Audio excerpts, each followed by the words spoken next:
Hi hello welcome to our channel. నేను మీ journalist విప్లవశ్రీ.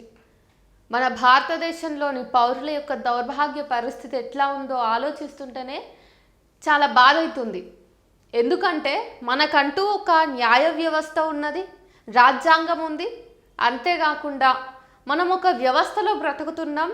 సామాన్యుడు సంతోషంగా ఉండాలనేది మనం ఎప్పటి నుంచో కోరుకుంటున్న ఒక కలగానే మిగులుతుంది తప్పిస్తే నిజంగానే భారతీయ పౌరులు, సాధారణమైనటువంటి సామాన్య ప్రజానీకం మన భారతదేశంలో ఏదైనా జరిగినప్పుడు వాళ్ళ దిక్కు న్యాయం ఉన్నప్పుడు వాళ్ళకి తీర్పు వాళ్ళ అనుకూలంగా ఉంటుందనేది ఎక్స్పెక్ట్ చేయడం మాత్రం అవ్వట్లేదు.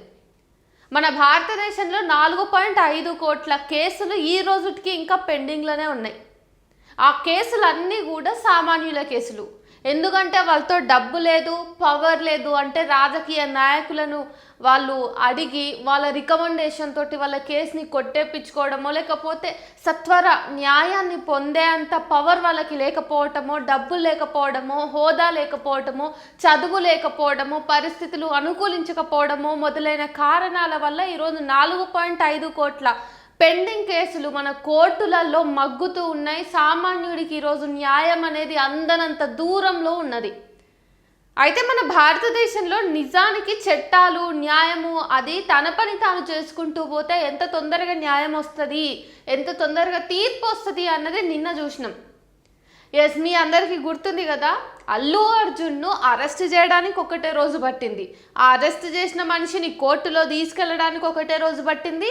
ఆ సేమ్ రోజే ఒక కోర్టు ఏమో 14 రోజుల రిమాండ్ను విధిస్తే ఇంకో కోర్టు ఇమ్మీడియట్గా బెయిల్ ఇచ్చేసింది. సో ఇవన్నీ కూడా టక ఒకటే రోజులో జరిగిపోయినాయి. అల్లు అర్జున్ స్థానంలో ఎవరైనా సాధారణమైనటువంటి పౌరుడు ఉండుంటే ఆయనకి ఒక్క రోజులోనే ఇదంతా జరిగిపోయేదా? నిన్న కేవలం అల్లు అర్జున్ అనే ఒక యాక్టర్ కోసం 2 కోర్టులోని సభ్యులు, అంటే ఆ కోర్టుల్లో పనిచేసేటటువంటి న్యాయవాదులే అవ్వండి, న్యాయమూర్తులే అవ్వండి, లేకపోతే పోలీసు వ్యవస్థనే అవ్వండి, ఎందుకంటే వందల మంది పోలీసులు నిన్న కేవలం ఈ ఒక్క అల్లు అర్జున్ అరెస్ట్ వెనక ఉండాల్సి వచ్చింది. మరి ఇంత ప్రభుత్వ యంత్రాంగము అతని కేసు మీద కూర్చున్నారు. ఒకవేళ ఇంతే కాన్సన్ట్రేషన్, ఇంతే సీరియస్నెస్ అనేది జనరల్గా వస్తున్నటువంటి కేసుల మీద కూడా పెట్టుంటే, కనీసం ఇంత దాంట్లో ఒక 50% కాన్సన్ట్రేషన్ పెట్టి ఉన్నా కానీ ఈరోజు 4.5 కోట్ల పెండింగ్ కేసులు అనేవి దాదాపుగా మాయమైపోయేవి. ఎంతోమంది సామాన్య ప్రజానీకం తీర్పు వచ్చింది, మాకు న్యాయం దొరికింది అని చెప్పేసి సంతోషంగా ఉండేవాళ్ళు. ఈరోజు ఒక్కసారి పోలీస్ స్టేషన్ మెట్లు కానీ, కోర్టు మెట్లు కానీ ఒక సామాన్యుడు ఎక్కిందంటే జీవితాంతము చెప్పులు అరిగేలాగా ఇంకా ఇంకో పనే లేదన్నట్టుగా కోర్టుల చుట్టూ, పోలీస్ స్టేషన్ల చుట్టూ తిరుగుతూనే ఉండే పరిస్థితి ఉన్నది.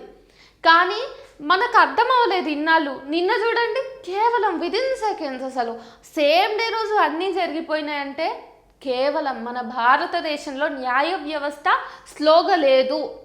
జస్ట్ మీరు నేను పేదవాళ్ళం కాబట్టి మనకి తీర్పు రావట్లేదు, మన వైపు న్యాయం ఉండటం లేదు, ఇదే అర్థం చేసుకోవాలి.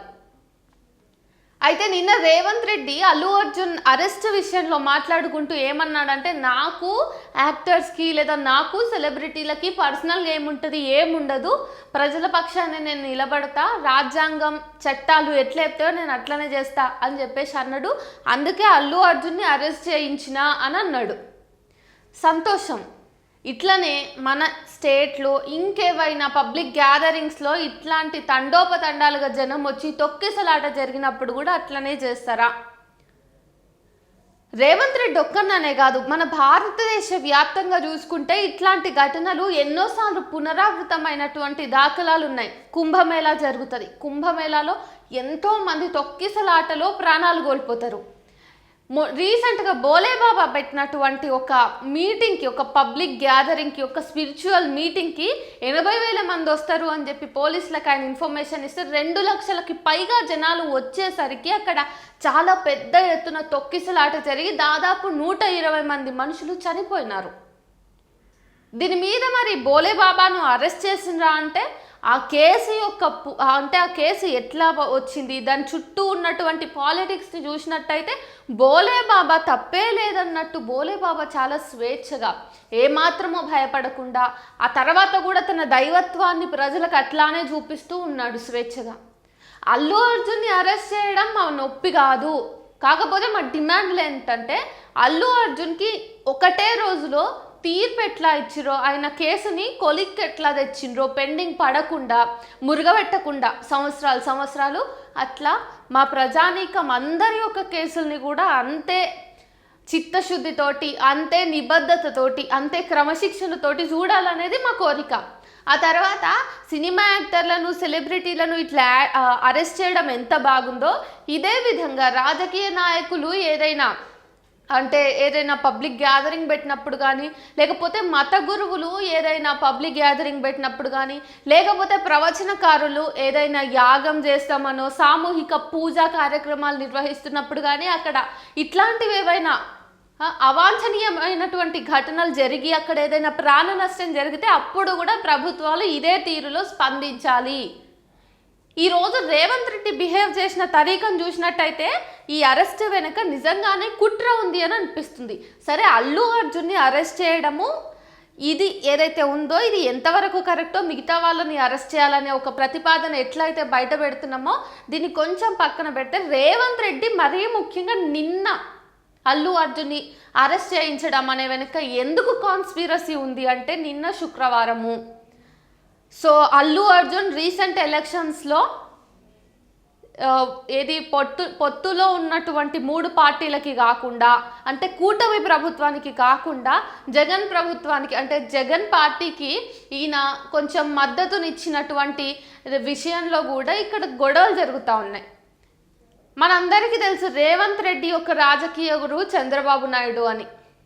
అయితే నిన్న మనం చూసుకున్నట్టయితే ఇంకొక ట్రోలింగ్ కూడా చక్కర్లు కొడుతుంది సోషల్ మీడియాలో. అల్లు అర్జున్కి ఏదైతే నెంబర్ ఇచ్చారో ఆయన ఖైదీ నెంబర్, ఆ ఖైదీ నెంబర్ మొత్తంని కౌంట్ చేస్తే 11 వస్తుందంట. చాలా పకడ్బందీగా ప్లాన్డ్గా రేవంత్ రెడ్డి నిన్న, అంటే శుక్రవారము, ఎట్లా అయితే జగన్ రెడ్డి శుక్రవారం పోయి సంతకాలు పెట్టాలనో పోలీస్ స్టేషన్లో, అట్లా నిన్న అల్లు అర్జున్ని జైల్లో వేయించడం, ఆ తర్వాత అతనికి ఇచ్చినటువంటి ఖైదీ నెంబర్ని కూడా మొత్తం టాలీ చేస్తే 11వ నెంబర్ రావటం, ఇది జగన్కి లింక్ అయి ఉండడం. ఇట్లాంటి కాన్స్పిరసీస్ అన్నీ తిరుగుతూ ఉన్నాయి సోషల్ మీడియాలో. ఇవన్నీ పక్కన పెడదాం, ఇవన్నీ కేవలం మనం మాట్లాడుకోవడానికి పనికొస్తాయేమో, కానీ ప్రజలకు ఏదైతే మంచి జరగాలో అదే చూడాలి. డియర్ రేవంత్ రెడ్డి గారు, అల్లు అర్జున్ విషయంలో మీరు ఎంత తొందరగా రెస్పాండ్ అయ్యారో, ఎంత ఖచ్చితంగా రెస్పాండ్ అయ్యారో, ఎంత కసి మీద పట్టుదల మీద రెస్పాండ్ అయినారో, ఇదే కసిని ప్రజలకు తీర్పు ఇప్పించడంలో చూపియండి, ఇదే కసిని ప్రజలకు న్యాయం చేయడంలో చూపియండి. అప్పటికి కానీ మేము మిమ్మల్ని నమ్మము. ఇకపోతే రేవంత్ రెడ్డి గారు ఇదంతా సంఘటన గురించి మాట్లాడుతూ ఎక్కడ కూడా మొత్తం కూడా సినారియో ఎట్లా క్రియేట్ చేసినారంటే, అల్లు అర్జున్ అరెస్ట్ విషయంలోనే తిరిగినాడు తప్ప రేవతికి సానుభూతి తెలపడం కానీ, లేకపోతే రేవతికి నివాళి చెప్పడం కానీ, రేవతి గురించి మాట్లాడటం కానీ, లేకపోతే పబ్లిక్ గ్యాదరింగ్స్ గురించి ఆయన ఏమైనా ప్రజలకి ఆయన మాట చెప్పడం కానీ ఇలాంటివి ఏమీ చేయలేదు. ఇది క్వైట్ పొలిటికల్ డ్రామాగా జరుగుతోందంతే. ప్రజల అభిప్రాయం కూడా ఇట్లానే ఉంది బయట. ఎందుకంటే మీరు చూసుకున్నట్టయితే అల్లు అర్జున్కి ఇంకా మెగా ఫ్యాన్స్కి నడుస్తున్నటువంటి ఫ్యాన్ వార్ ఏదైతే ఉందో, అల్లు ఫ్యాన్స్ ఇంకా మెగా ఫ్యాన్స్కి, ఈ నేపథ్యంలో ఏదైతే ఈ అల్లు అర్జున్ అరెస్ట్ ఘటన జరిగిందో, ఆ తర్వాత మెగాస్టార్ చిరంజీవి అల్లు అర్జున్ పైన ఉన్నటువంటి కోపాన్ని పక్కన పెట్టి, అల్లు అర్జున్ ఏదైతే చేశాడో, మాటలు విసిరాడో అవన్నింటిని పక్కన పెట్టి ఆయనని అరెస్ట్ చేశారు అనగానే వచ్చి ఇమ్మీడియట్గా ఆయనకి ఏం చేయగలను నేను అన్న దాని పరంగా ఆలోచించిండు మెగాస్టార్ చిరంజీవి. కాబట్టి ఇక్కడ ఇవి కూడా బయట పోర్ట్రే అవుతున్నాయి. ఇదంతా ఒక పొలిటికల్ డ్రామాగా, నిజం చెప్పాలంటే ఇది ఒక రివెంజ్ తీర్చుకుంటున్నట్టుగానే చిత్రీకరణ జరుగుతోంది. ఇవన్నీ ఎట్లా ఉన్నా మా ప్రజలకి న్యాయం చెప్పిన రోజే రేవంత్ రెడ్డినైనా ఇక చట్టాలనైనా ప్రజలు నమ్మే పరిస్థితి ఉంటుంది. అంతవరకు ప్రజలు ఇటు రాజకీయ నాయకుల్ని కానివ్వండి, లేకపోతే చట్టాలను కానివ్వండి నమ్మే పరిస్థితి రాదు.